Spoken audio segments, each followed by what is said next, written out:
ఇక్కడ మనకు సర్ప సంస్కార పూజలు చేసేది. అక్కడ చూడండి, రెండు కొండలకి మధ్యలో ఒక కొండ చూడండి, టెంపుల్ సీన్ ఇది. సో ఎంత బ్యూటిఫుల్గా ఉందో ఆ సీన్. మేము రూమ్ చేసుకున్న ప్లేస్ ఇదే. Per day 1500. మా రూమ్ 2 days ఇక్కడే ఉండాలి. 1 day ఈరోజు అయిపోయింది పూజ. ఈ మెయిన్ సుబ్రహ్మణ్య స్వామి గుడి కుక్కేలో.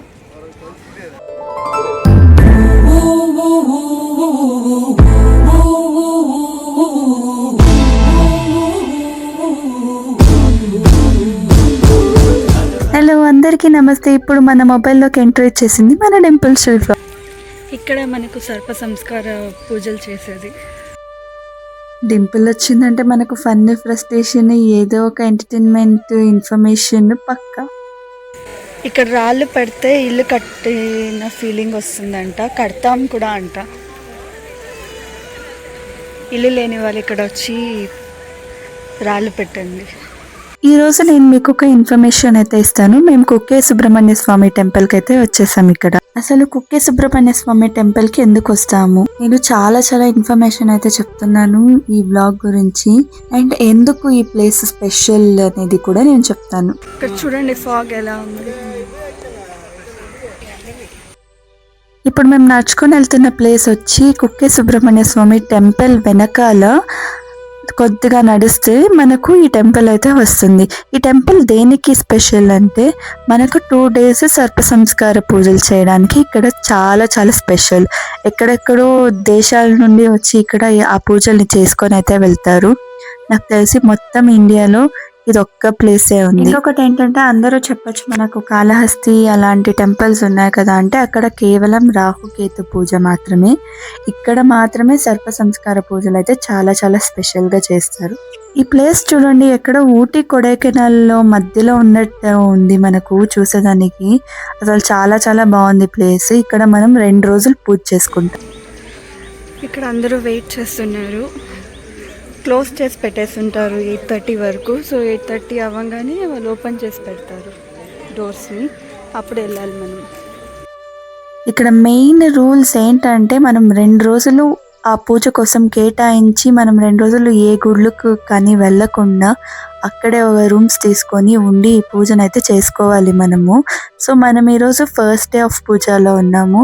ఫస్ట్ డేలో ఎలాంటి రూల్స్ పాటిస్తారు, ఏమేమి చేస్తారు అని అయితే నేను మీకు చెప్పేస్తాను. ఇక్కడ చూడండి ఫాగ్ చాలా ఉంది. ఇక్కడైతే నేను వచ్చి మీకు ఈ పూజను ఎలా చేయాలి ఏంటి అని చెప్దాం అనుకున్నాను. కాకపోతే అక్కడ ఏమీ వినిపించలేదు తర్వాత రికార్డ్ చేశాక.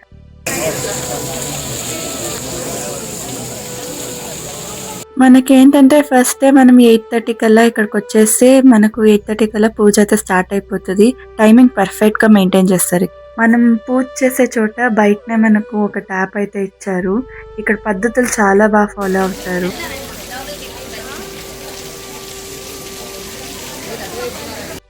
మెయిన్ ఇక్కడ ఏంటంటే మనము ఫోన్స్లో అంతా రికార్డ్ చేయకూడదు. ఎందుకంటే ఇది మనకు ఉన్న చెడు అంతా వెళ్ళిపోవడానికి మనం ఈ పూజలు చేసేది. అందుకే నేను మొత్తం పూజను అయితే రికార్డ్ చేయలేదు. పూజ చేసే టైంలో నేను కొంచెం సైలెంట్ అయిపోతాను. అక్కడ పసుపు ముద్దలతో ఒక 2 పాములు అయితే కనిపించింది కదా, అవే పాములతో మనం పూజ చేస్తున్నాం. అక్కడ మాకు టికెట్లో ఏమో టైమింగ్ ఒకలాగా చెప్పారు. ఇక్కడ వచ్చేసరికి మనకు ఒక 11 అయిపోయింది. వాళ్ళు అందరికీ వచ్చి సెట్ చేసుకోవడానికి అవన్నీ పెట్టుకొని పూజ స్టార్ట్ చేయడానికి ఒక్కొక్కరికి ఒక్కొక్క ఐవర్ వస్తారు. సో వాళ్ళకి కావాల్సినట్టు ఇన్ ద సెన్స్ నేను ఎలా అన్నానంటే, అక్కడ అంతా కన్నడ ఐవర్లు ఎక్కువ దొరుకుతారు. మనకు కావాల్సిన లాంగ్వేజ్ ఐవర్ సెట్ అవ్వడానికి కొంచెం టైం పడుతుంది. ప్రతి ఒక్కరి ఫ్యామిలీ ముందు ఇలా ఒక ఆకు పెట్టి అలానే 2 పసుపు ముద్దలతో పాములు అండ్ పసుపు కుంకుమ అక్షతలు అవన్నీ చేసి పెట్టి, ఆ పాములు చేసింది వచ్చి ఒక ఆడపాము ఒక మగపాముగా అండి. అది నాకు తెలిసి చపాతీ పిండితో అనుకుంటా. నాకు తెలిసి మాకైతే కన్నడ ఐవర్ దొరికినారు కాబట్టి మేము కన్నడలో కంఫర్టబుల్ గానే ఉన్నాం. ఎందుకంటే మా నలుగురికి కన్నడ తెలుసు కాబట్టి, బెంగళూరులో చాలా ఇల్లుగా ఉన్నాం కాబట్టి పుట్టి పెరిగిందంతే. ఫస్ట్ ఇలా ఒక ప్లేస్ లో సంకల్పం చేస్తూ ఉంటారు. అక్కడ అందరినీ పిలిపించి, hi hello welcome to my channel Dimple Sashi creative studios. ఈరోజు మనం చేస్తున్న వీడియో ఏంటంటే సర్ప సంస్కార పూజ. ఈ పూజ ఎందుకు చేయాలి అంటే మన పూర్వీకులు కానీ మనం కానీ తెలిసి తెలియక పాముల్ని చంపేసి ఉంటే అది మనకు దోషాల వెంటాడతాయి. సో అలాంటి వాటికి మనము ఈ సర్ప సంస్కార పూజలు చేస్తాము. సో దోషాలు ఎలా ఉంటాయంటే పిల్లలకి జాబులు సరిగా లేకుండా, ఉన్న ఎదుగుదల లేకుండా, అండ్ పెళ్ళిళ్ళు కాకుండా ఇలా ఉంటాయి సమస్యలు. సో ఈ సమస్యలన్నిటికీ మనం ఈ సర్ప సంస్కార పూజలు చేస్తే సరిపోతుంది అంటారు. ఈ సర్ప సంస్కార పూజలో ఏం చేస్తారంటే ఒక 2 పాములు తీసుకొని మనకు తెలియదు కదా మనం చంపింది ఆడపామ మగపామ అని. సో అందుకోసము ఇక్కడ 2 పాములు పెడతారు. సో ఒకటి ఆడపాము ఒకటి మగపాము. సో రెండిటికి మనం పిండం పెడతాము. సో పిండం పెట్టి ఎవరైనా మనం ఎలా ఒక మనిషి చనిపోతే పిండం పెడతామో అలా పిండం పెట్టి అవన్నీ చేస్తారు. చనిపోయిన వాళ్ళకి ఏమేమి చేస్తారో అలాంటి పద్ధతులన్నీ చేస్తారు ఇక్కడ ఈరోజు. సో ఎందుకు కుక్కే సుబ్రహ్మణ్యలోనే చేపించాలి పూజ అంటే వేరే ఎక్కడా లేదు మనకు తెలిసిన ప్రదేశాల్లో. సో ఆంధ్రాలో కానీ తమిళనాడులో కానీ ఇట్లా పూజలు ఇలా సర్ప సంస్కారాలు చేసేవాళ్ళు లేరు. సో అది ఉన్నది కేవలం ఇక్కడ కుక్కే సుబ్రహ్మణ్యం మాత్రమే. అండ్ ఇక్కడ సుబ్రహ్మణ్య స్వామి కూడా ఉంటారు కాబట్టి, అండ్ నది కూడా ఉంది, కావేరి నది కాదు ఏదో ఒక నది ఉంది. సో నది కూడా ఉంటది కాబట్టి ఇక్కడ చేస్తే మంచిది అని. తర్పణాలు వదలడానికి బాగుంటది, పిండం వదులుతాం కదా మనము. సో అలా. సో ఇది ఈ పూజ వివరణ. కుమారధార నది అండి, సారీ నేను నది పేరు సరిగా చెప్పలేదు. కుమారధార నది దగ్గర సుబ్రహ్మణ్య స్వామి టెంపుల్ అయితే ఉండేది. సో అక్కడ చూడండి ఆయన పూజ ఎలా చేస్తున్నారు అనేది అయితే నేను వీడియోలో చూపిస్తున్నాను. అది కొద్దిగానే అండి, నేను పూర్తిగా చూపించట్లేదు. సో అక్కడ 2 పాముల్ని పెడతారు. 2 పాములకి పిండాలు పెట్టేసి వాటిల్లో ఒకదాన్ని తీసుకెళ్ళి అంటే మగపాముని తీసుకెళ్ళి హోమంలో పడేసేస్తారు. అది మనకు చెడులాగా, మనకుండే చెడంతా దాంతో వెళ్ళిపోవాలి, మంటల్లో కాలిపోవాలి అనేలాగా చేసి ఆడపాముని తీసుకెళ్ళి వాళ్ళే ఒక మట్టి తవ్వింటారు, వాళ్ళే తీసుకెళ్ళి ఆ మట్టిలో వేసేస్తారు. ఎందుకు ఆడపాముని మట్టిలో వేస్తారు అంటే మనకు ఆడపాము సంతానం ఇస్తుంది కదా. ఇప్పుడు ఆడవాళ్ళు మనం సంతానం ఇస్తాం కాబట్టి ఆడపాముని మనం అలా చూస్తాం కాబట్టి ఆడపాముతో ఒక చిన్న బాల్స్ కూడా ఉంది అక్కడ పిండితో చేసింది. ఆ పాము దగ్గర చిన్న బాల్స్ ఒక 4 ఉంటాయి. అవి ఎగ్స్ లాగా, అంటే అభివృద్ధి చెందాలనేలాగా. సో అది మనకు కెరియర్లో కానీ లైఫ్లో కానీ ప్రతిదీ అభివృద్ధి చెందుతుంది. పిల్లలు పుట్టిన వాళ్ళు ఉంటే వాళ్ళకి పిల్లలు కలగడం కానీ అలాంటి ప్రతి ఒక్క అభివృద్ధి చెందాలని చెప్పి వాటిని తీసుకెళ్లి మట్టిలో వేస్తారు ఆడపాముని. అక్కడ పూజా విధానం ఏమీ లేదండి. ఆ చిన్న ఒకటి ఉంది కదా, దానిపైన ఆ పాముల్ని పెట్టి వాటితో సో పూజ మొత్తం ఏం రికార్డ్ చేయలేదు. సో పూజ అయిపోయినాక ఇక్కడ నది దగ్గర స్నానం చేయాలంట. ఆ నది దగ్గరికి వెళ్తున్నాం ఇప్పుడు, ఎలా అని చూపిస్తాం. ఎంటర్ అయ్యాం కదా, ఆ ప్లేస్ దగ్గరకు వచ్చాము ఇప్పుడే. చూడండి అక్కడ స్నానాలు చేస్తున్నారు కదా, అలా మేము చేయాలి ఇప్పుడు.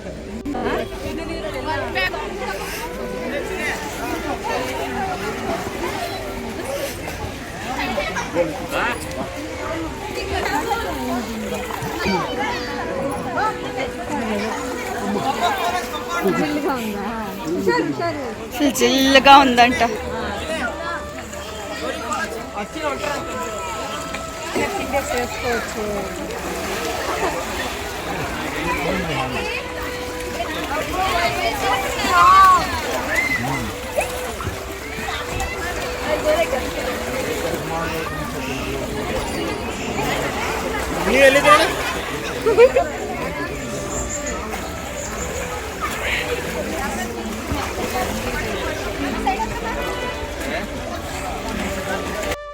మనం ఈ పూజకి పే చేయాల్సింది వచ్చి 4800. 4800లో మనకు 2 daysకి అకామిడేషన్ కూడా వాళ్ళే ఒకటి ఫ్రీగా ఇస్తారు. మనకు నచ్చకపోతే వేరే అకామిడేషన్ తీసుకోవచ్చు.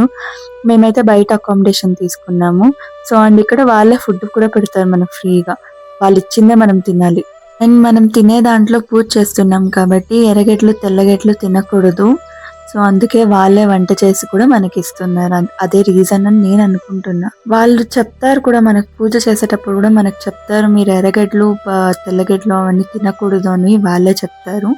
అండ్ ఇంకొకటి ఏంటంటే, మనం పూజ చేసి అలసిపోయి ఉంటాము అండ్ తలస్నానాలు చేసి కొంచెం లేట్గా అయిపోయి ఉంటుంది. ఒక మధ్యాహ్నం 3 o'clock ఫుల్ అలసిపోయి ఆకల్లో ఉన్నాము. అందుకే మా నాన్న అలా తినేసి బాగా ఎక్స్ప్రెషన్ అలా పెట్టింది మా నాన్న. మేము రూమ్ చేసుకున్న ప్లేస్ ఇదే. ఆశ్లేష అనకాకి వెనకాల ఉన్న రోడ్లో వస్తుంది. ఇక్కడ నుంచి కూడా గుడి దగ్గరే, కాకపోతే మాకు ఇక్కడ దొరికింది. సుబ్రహ్మణ్య గెస్ట్ హౌస్ అని వస్తుంది. Per day 1500. సో ఇదే మా రూమ్. 2 days ఇక్కడే ఉండాలి. 1 day ఈరోజు అయిపోయింది పూజ. సో ఈరోజు సాయంత్రం అంతా మళ్ళీ రేపు పొద్దున్నే కూడా ఉండాలి ఈడ. అండ్ పొద్దున్న ఏమీ తినకూడదు, మధ్యాహ్నం భోజనం వాళ్ళు పెట్టారు. సో సాయంత్రం 6 గంటలకల్లా తినేయాలి మనం. అక్కడ చూడండి, 2 కొండలకి మధ్యలో ఒక కొండ. సో ఎంత బ్యూటిఫుల్గా ఉందో ఆ సీన్. రూల్స్ అంటే రూల్స్ అండి, రూల్స్ పక్కాగా ఫాలో అవ్వాలి. మనం లేట్గా వెళ్ళామంటే మనకు మళ్ళీ తర్వాత ఇది ఉండదు. 8కి అలా వెళ్ళామంటే అసలు ఉండదు మనం టిఫిన్ తినడానికి. చూడండి టెంపుల్ సీన్. ఇది దూరంగానే తీయాలి అని నేను అనుకున్నాను, అందుకే ఇప్పుడు ఎలాగో ఆ వ్యూ దగ్గరికి వచ్చాము కాబట్టి అక్కడ నుంచినే తీస్తున్నాను. ఇప్పుడు మనం కంప్లీట్గా గుడి లోపలికి వెళ్ళకుండా గుడి బయట నుండినే గుడి రౌండ్స్ వేయాలి. అది చూపిస్తాను ఎలా ఉంది. పొద్దున్నే వచ్చి అది సర్ప సంస్కార గుడి. ఇది మెయిన్ సుబ్రహ్మణ్య స్వామి గుడి కుక్కేలో. అంటే మనం గర్భగుడి లోపలికి వెళ్ళకుండా బయట నుండినే ఒక 6 rounds 12 rounds వేసేసి వస్తాం.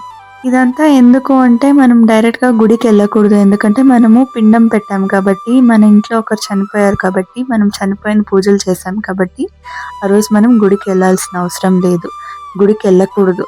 సో గుడి అక్కడ లోపల ఉంటే మనం ఇక్కడ బయట నుండినే ఇట్లా రౌండ్స్ వేసుకొని ఇలా వచ్చేసేయాలి.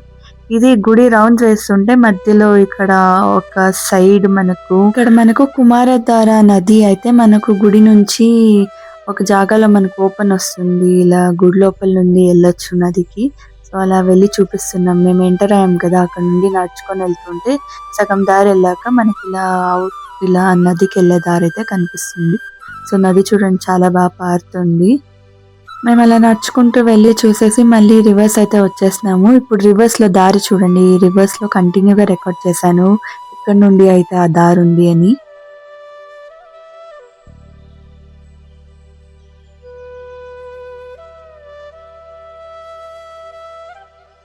స్టార్టింగ్లో చూపించా కదండి, అటువైపు నుండి బయటికి వెళ్ళడం, ఇటువైపు నుండి లోపలికి వెళ్ళడం. సో ఇలా మేము చుట్టూ తిరుక్కుంటూ గుడి చుట్టూ ఇలా తిరుగుతూ ఉన్నాం. ఇది ఒక రౌండ్ ఫుల్ మేము నార్మల్ వీడియో కెమెరాలో తీసేసి తర్వాతది టైం ల్యాబ్స్లో తీసాము. టైం ల్యాబ్స్లోది చాలా చాలా బాగా వచ్చింది. దీన్నే మనం ఫాస్ట్ చేసాం కాబట్టి ఇంకా ఫాస్ట్గా వస్తుంది టైం ల్యాబ్స్లో. నాకు తెలిసి మేము 3 roundsది రికార్డ్ చేసాము. మొత్తం పెడదాం అనుకున్నాము, కాకపోతే ఎక్కువ టైం తీసుకుంటుందని కొంత కట్ చేసాం.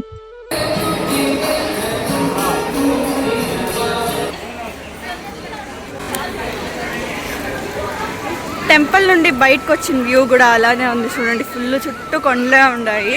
కాకపోతే టెంపుల్ వెనకున్న 2 కొండలు మధ్యలో ఒక కొండ అయితే చాలా చాలా బాగా కనిపించింది. ఇది కూడా బాగానే ఉంది. మధ్యలో చూడండి మంచు పొగలాగా ఎలా లేస్తుంది.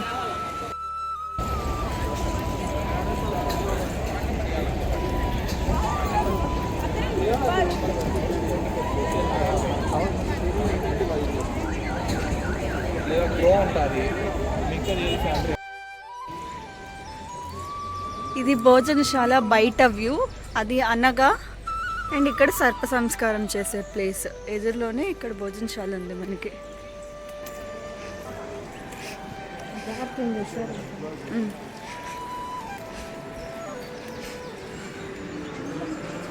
So please maintain queue.